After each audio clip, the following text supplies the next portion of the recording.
ये आपके जिस्म के ऊपर साया है, अच्छा, आपके जिस्म के ऊपर बंदिशें हैं, ये नक्श आपके जिस्म पे लिखे जाएंगे तो आप इससे बाहर निकलेंगी।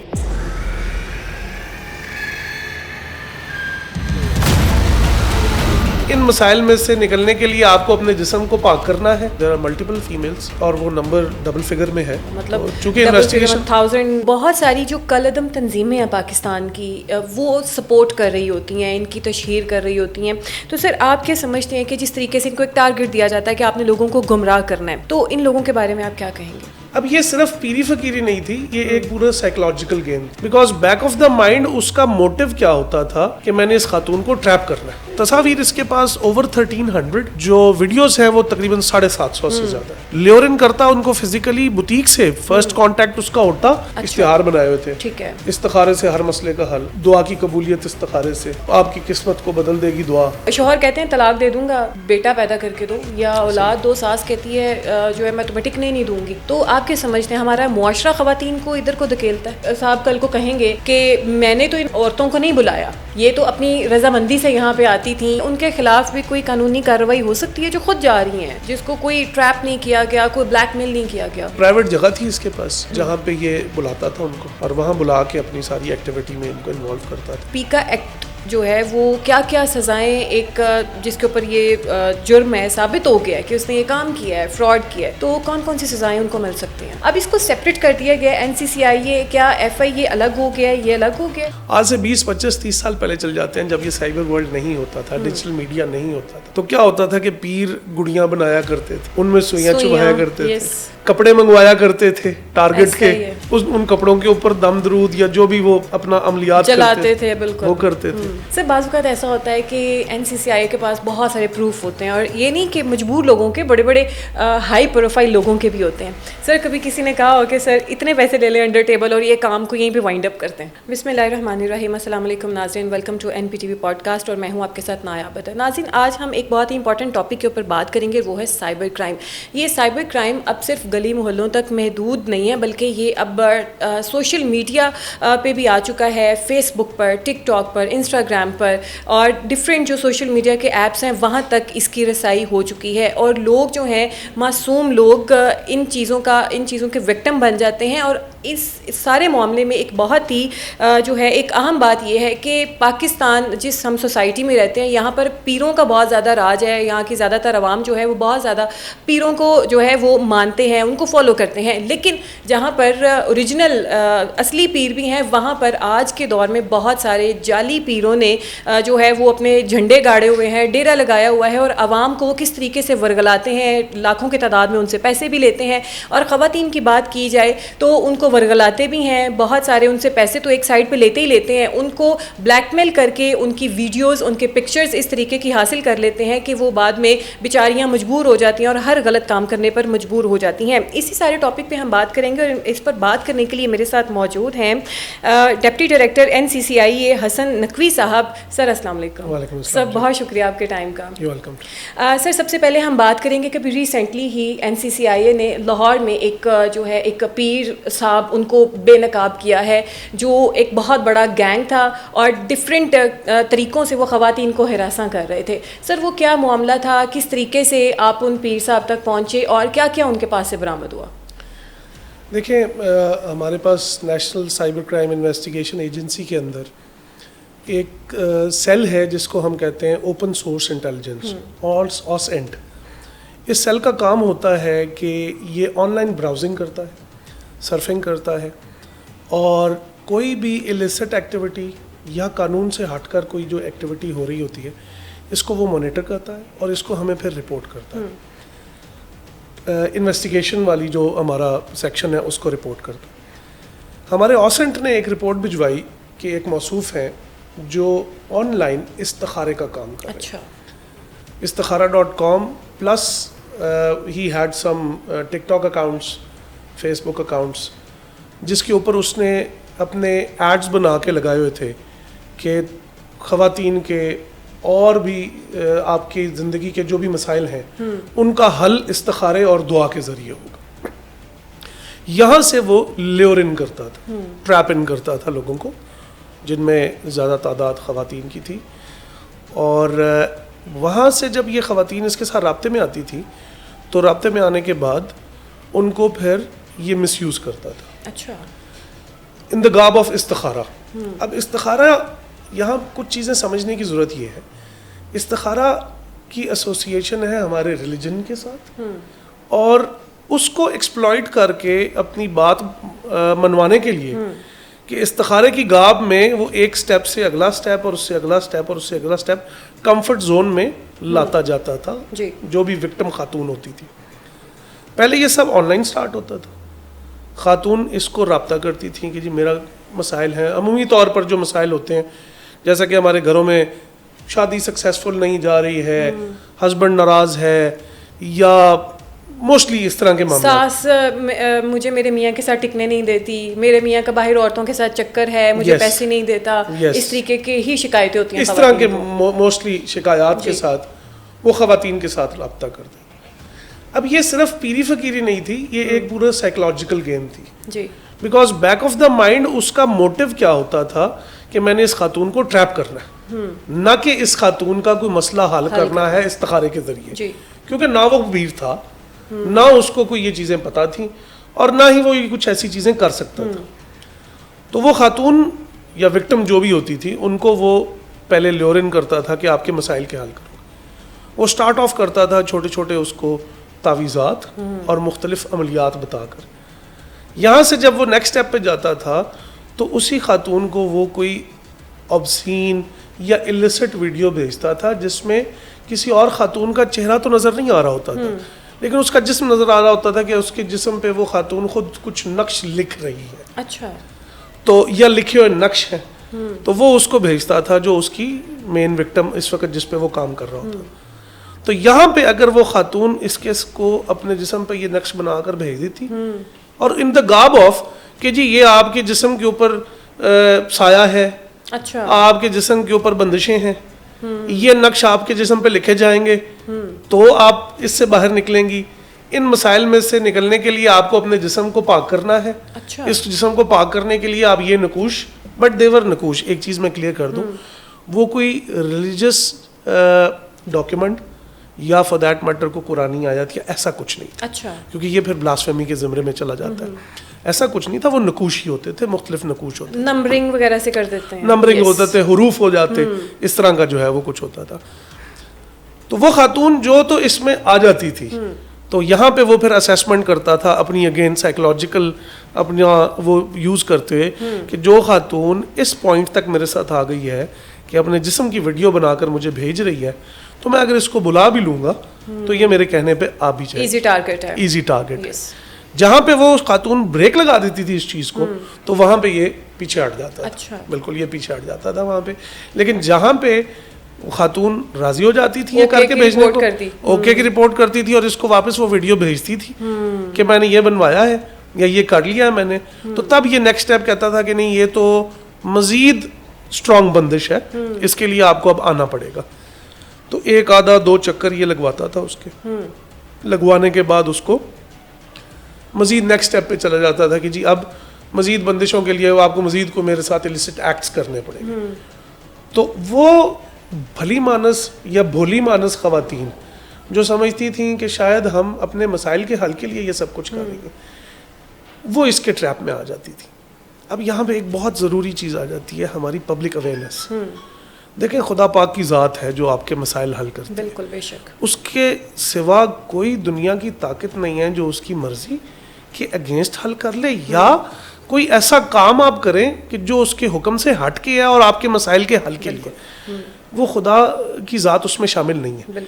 लेकिन इन ख़वातीन को शायद ये चीज़ का अंदाज़ा या इदराक नहीं था। तो सर क्या ये कमज़ोर ईमान की निशानी है या इनको अवेयरनेस नहीं है कि ये गलत है? कमज़ोर ईमान की निशानी नहीं है, ये अवेयरनेस की कमी का मैं कहूँगा। ईमान कमज़ोर भी हो तो ईमान होता है, ठीक है।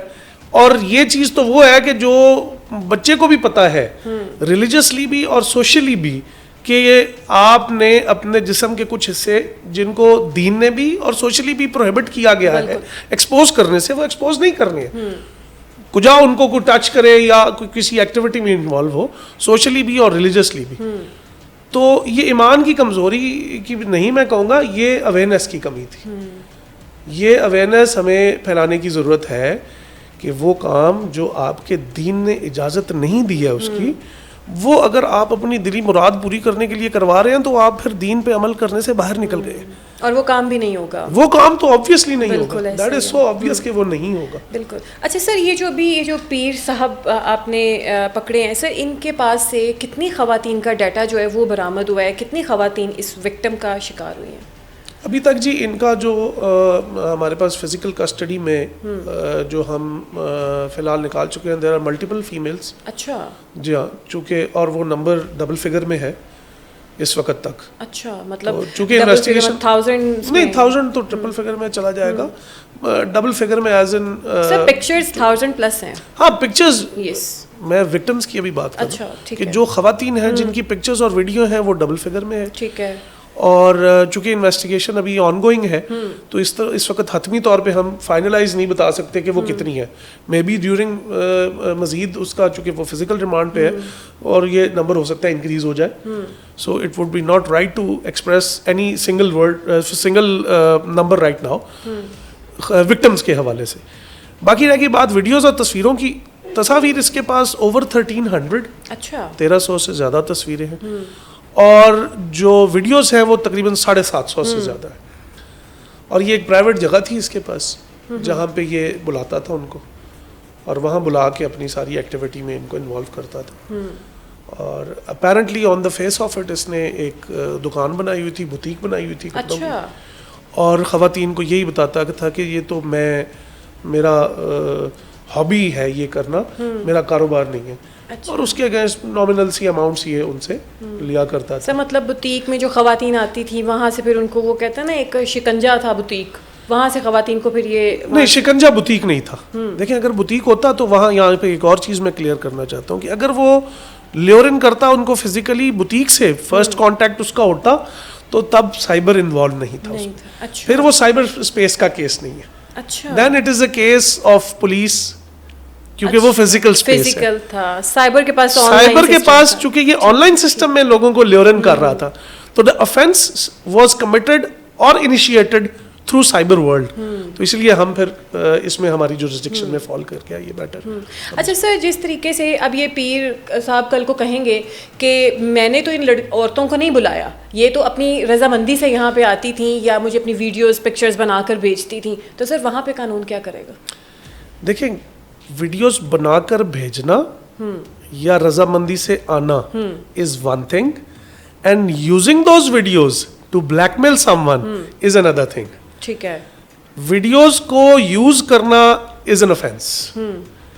हमारे पास बहुत से केसेस आते हैं जिसमें मैरिड कपल्स की भी वीडियोस होती हैं। अब वो apparently they are in a legal relation, लेकिन वो वीडियोस बन जाती हैं और कल को जब उनमें डिस्प्यूट्स होते हैं तो वो वीडियोस मिसयूज होती हैं, एक दूसरे को नीचा दिखाने के लिए फॉर दैट मैटर, एक दूसरे की बुराई करने के लिए फॉर दैट मैटर। तो इसी तरह से जब वो मर्जी से आ रही हैं इज समथिंग एल्स, और जब वो कल को एक स्टॉप लगा रही हैं उसके ऊपर या वो रिलेक्टेंट हो रही हैं, तो उन वीडियोस को यूज करना इस चीज़ के लिए कि तुम्हारी ये कमजोरी मेरे पास है, मैं उस कमजोरी को तुम्हारे अगेंस्ट इस्तेमाल करूंगा, दैट इज एन ऑफेंस। ठीक है। अच्छा सर, जिस तरीके से ये जाली पीर ये ऑनलाइन बहुत ज़्यादा इनका ग्रो कर चुका है, इनका ये जो सेक्टर है, सिस्टम है, मुतहरिक है बहुत ज़्यादा ये, तो सर इस पे आप क्या समझते हैं कि ये जो ऑनलाइन शहरियों को जो है ब्लैकमेल करते हैं, ये ख़वातीन को स्पेशली ट्रैप कैसे करते हैं ऑनलाइन? देखिए, मैंने जैसे पहले गुजारिश की कि इसमें इसने एड्स बनाए हुए थे, इश्तिहार बनाए हुए थे। ठीक है। इस्तिखारे से हर मसले का हल, दुआ की कबूलियत इस्तिखारे से, आपकी किस्मत को बदल देगी दुआ, यहाँ से वो ल्योरन करता था। और वहीं पे जब वो स्ट्रेस्ड आउट ख़वातीन जो कि अपने किसी मसाइल की वजह से, बहुत से मामलात में देखें, कुछ ऐसे मामलात होते हैं जहाँ पे हमारे पास खातून ओपनली अपने मसाइल का तज़किरा नहीं कर सकती। फॉर एग्ज़ाम्पल, मैरिटल रिलेशन में उसका हस्बैंड के साथ ताल्लुकात ठीक नहीं है, तो वो अपने 2-4 लोगों से बात करेगी, तो शायद उसको कोई ये एडवाइस करेगा कि नहीं, हमारा सोशल सिस्टम इस तरह का है, मर्द से बात करोगी या उसके ख़िलाफ़ को बात करोगी तो शायद वो तुम्हें छोड़ दे, और अगर वो तुम्हें छोड़ देता है तो फिर तुम एक अकेली खातून रह जाओगी, उसकी एक्सेप्टेंस नहीं है सोसाइटी में।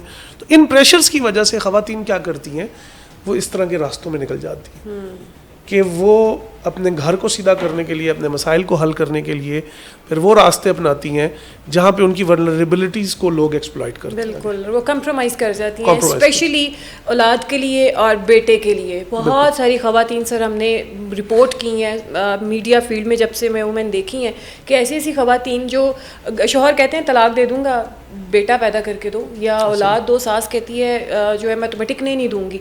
तो आप क्या समझते हैं, हमारा मुआशरा ख़वातीन को इधर को धकेलता है? I believe it is so कि अगर हम मेडिकली देखें, although I am not any medical expert, but ये तो डॉक्टर बता सकता है। क्रोमोसोम्स का जो आपस में इंटरेक्शन है या जो उनका आउटकम है, वो डॉक्टर बता सकता है कि ये बेटा जो है वो whether it has to come from the husband और फ्रॉम द वाइफ। नहीं सर, ये बात नहीं, माय पॉइंट इज कि ये चीज़ सिर्फ खातून पे डाल दी जाती है कि आपने बेटा ही देना है, बेटा ही देना है, ठीक है। अब इसमें तो मेडिकली चीज़ें बहुत आगे चली जा चुकी हैं, लेकिन बात वहीं पे आती है, अवेयरनेस का फुकदान है। जो उसके इन लॉज हैं उस बच्ची के, जो उससे बेटा डिमांड कर रहे हैं, उनको भी ये देखना होगा कि यार मेडिकली हुज रिस्पॉन्सिबिलिटी या whose role it has to be for the male child to come to this world. तो वो उनको देखना पड़ेगा, सिर्फ माँ के ऊपर नहीं डाली जा सकती। बिल्कुल ये बात है। और वैसे भी सर जो हमारे कॉन्सेप्ट्स हैं इस्लामी रो के मुताबिक, औलाद जो है वो मर्द के नसीब की होती है, ठीक है। अच्छा सर, जब ऐसी कोई शिकायत आती है ये साइबर क्राइम की, हरासमेंट की ऑनलाइन, तो जब NCCI के पास कोई ऐसी आती है रिपोर्ट वगैरह, तो फिर NCCI इसको कैसे देखता है, कैसे इस मामले की तरफ जाता है, हल करता है? देखिए, हमारे पास 2-3 तरीक़ेकार हैं किसी भी मैटर को इनिशिएट करने की। फर्स्टली जो मैंने पहले तज़किरा किया, ऑसेंट, ठीक है, जो ओपन सोर्स इंटेलिजेंस है, वो हमें टिप देता है basically, and then there is a way of walk in complaint. कोई भी बंदा जिस who is an aggrieved party, वो कंप्लेंट हमारे पास फाइल करेगा, हम उसकी वेरिफिकेशन करेंगे। एक वेरिफिकेशन स्टेज होती है, वेरिफिकेशन के बाद वेरिफिकेशन ऑफिसर रिकमेंडेशन देगा कि इंक्वायरी में ये जाना चाहिए या नहीं। उसके ऊपर इंक्वायरी लग जाएगी, इंक्वायरी ऑफिसर अपना रिकॉर्ड इकट्ठा करेगा। इंक्वायरी कंडक्ट इसलिए की जाती है to see whether the offence has been committed और नॉट, और उसको देखने के बाद प्राइमा फेशियाई यानी on the face of it देखा जाता है कि क्या अगर ये ऑफेंस हुआ है, तो उसके बाद हम जाते हैं इन्वेस्टिगेशन में, यानी हम FIR का इंदराज करते हैं। FIR के इंदराज के बाद फिर ज़ाहिर है गिरफ्तारी भी अमल में लाई जाती है, या जो भी कानूनी प्रोसेस है उनको फॉलो करके उसके बाद हम कोर्ट में चालान डालते हैं, और कोर्ट फिर उसके बाद ट्रायल करके उसका फैसला करती है।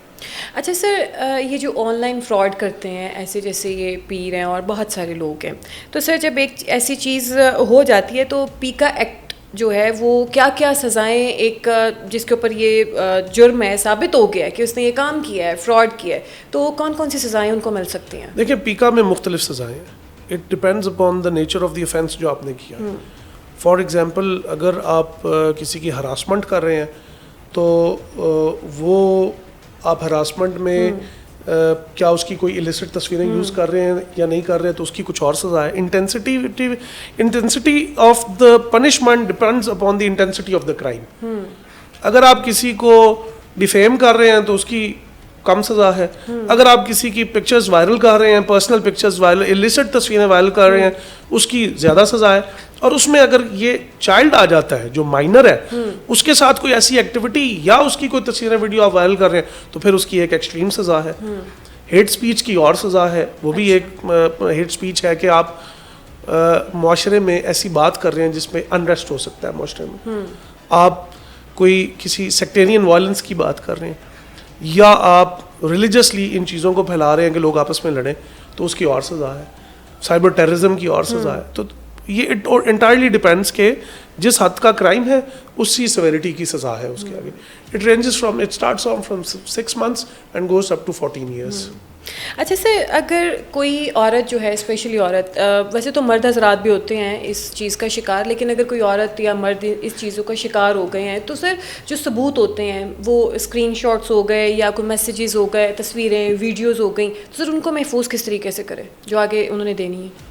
देखिए उसमें एक तो चीज़ ये है कि जो चीज़ें उनको रिसीव हुई हैं वो अपने पास सेव रखेंगे. Screenshot is not an admissible evidence. अच्छा. यस, आपके फ़ोन में वो चीज़ रिसीव हुई है और आपको वो मौसूल हुई है और उस एलेज नंबर से मौसूल हुई है या the number associated to the alleged person से रिसीव हुई है, तो या वो तस्वीर ऐसी है कि जो आप साबित कर सकें कि सिर्फ फलां शख्स के पास है और वो आपको किसी और शख्स से रिसीव हुई है, तो then it is also an evidence कि ये तस्वीर जो एक एक्स के पास थी वो वाई को भेज रहा है और वो वापस आपको भेज रहा है, तो तब यू कैन एलेज के ये सिर्फ एक्स के पास तस्वीर थी, ये वाई ने मुझे कैसे भेज दी, तो वो शेयरिंग साबित हो जाएगी उससे.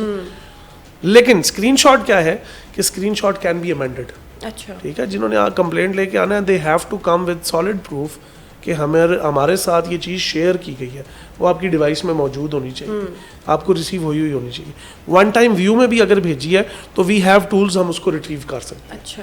लाइक सर ऐसे होता है ना कि किसी ने व्हाट्सएप पे कोई धमकी लगा दी, कुछ ऐसा थ्रेट कर दिया या ऐसी कोई नाजेबा चीज़ भेज दी, उसके बाद वो उसको डिलीट भी कर देते हैं. अब तो व्हाट्सएप पे ये ऑप्शन है कि आप इतने दिन तक एक मैसेज को डिलीट कर सकते हो, तो सर भी इस चीज़ को कैसे वो रिट्रीवल हो जाता है फोरेंसिक्स के दौरान. ठीक है, मतलब कि इसकी है.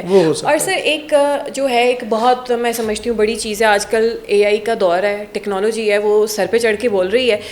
अब बहुत सारी ऐसी वीडियोस भी होती हैं, पिक्चर्स भी होती हैं, एक शॉर्ट रास्ता है कि ये तो मेरी तस्वीर वीडियो है ही नहीं है, या AI से बना के किसी का मिसयूज़ भी किया जा रहा होता है. तो आप क्या समझते हैं कि हमारा कानून जो है इतना स्ट्रॉन्ग हो गया है कि टेक्नोलॉजी के साथ लड़ सके? जी, हमारे पास वी हैव टूल्स, हम एस्टेब्लिश कर लेते हैं कि वेदर दिस पता इज चल एन AI जाता है. उसमें बड़ा क्लियरली पता चल जाता है कि AI वीडियो है. अब इट गोज बोथ फेज. एक तो ये भी हो सकता है कि किसी की एक साफ तस्वीर में आप AI तस्वीर बना देंगे, तो वो उसका नुकसान है.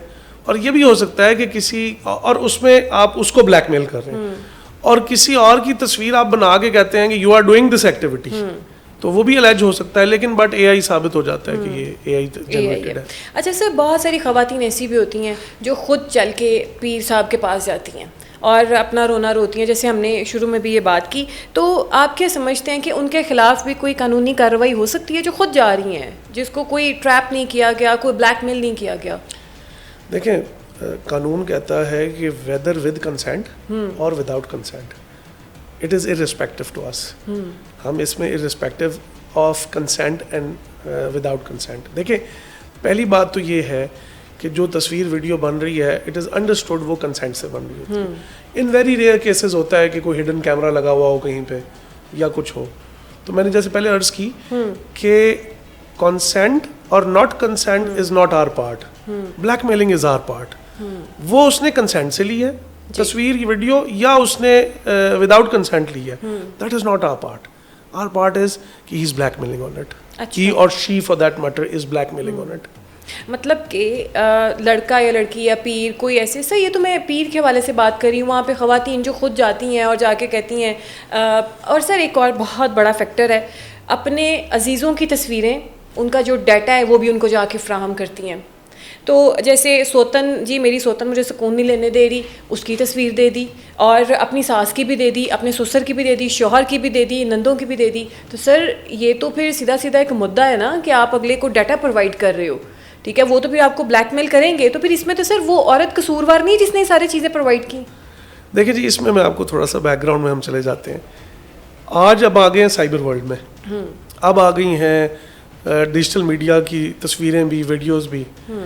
अगर आप इसी हम सोसाइटी में पले बढ़े हैं, इसी सिस्टम के अंदर रहे हैं, आज से 20, 25, 30 साल पहले चल जाते हैं जब ये साइबर वर्ल्ड नहीं होता था, डिजिटल मीडिया नहीं होता था. तो क्या होता था कि पीर गुड़ियाँ बनाया करते थे जी, उनमें सुइयाँ चुभाया करते थे, कपड़े मंगवाया करते थे टारगेट के, उन कपड़ों के ऊपर दम दरूद या जो भी वो अपना अमलियात चलाते थे, बिल्कुल वो करते थे.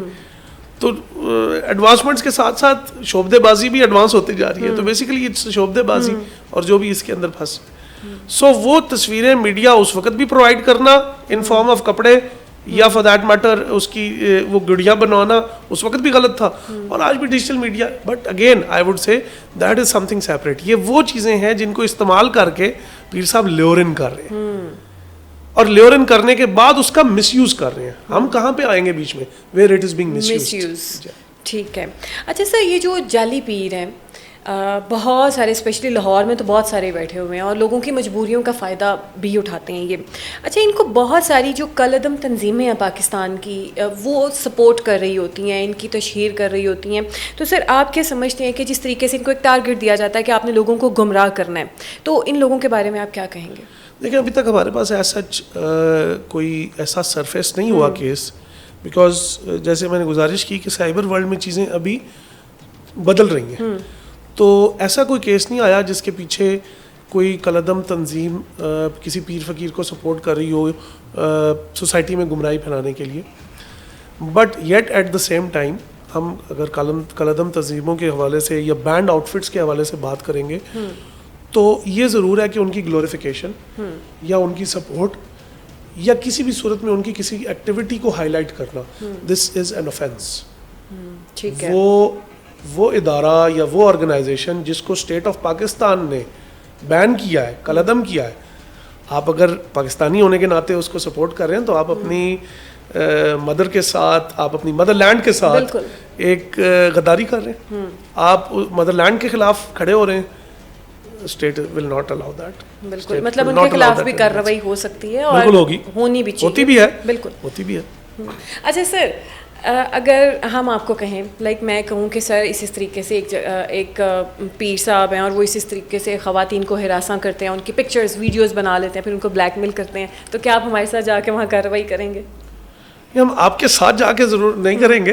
हम वो आपसे कंप्लेंट लेंगे, उसकी इंक्वायरी लगाएंगे और हम अपने तौर पे उनके ऊपर एक्शन लेंगे। और जब वो एक्शन हो जाएगा तो उसके बाद यकीनन आपको फुल अपॉर्चुनिटी दी जाएगी इस तरह से दोबारा सारे सबूत जो है वो प्रोवाइड करेंगे, फिर साथ लेके जाएंगे, साथ ऑपरेट करने के लिए, कानून को ऑपरेट करने के लिए कानून के इदारे ही काम करेंगे। ठीक है। अच्छा सर, एक बिल्कुल एक पर्सनल क्वेश्चन है, बिल्कुल लाइटर नोट में जिस तरीके से हमारी बात हो रही है।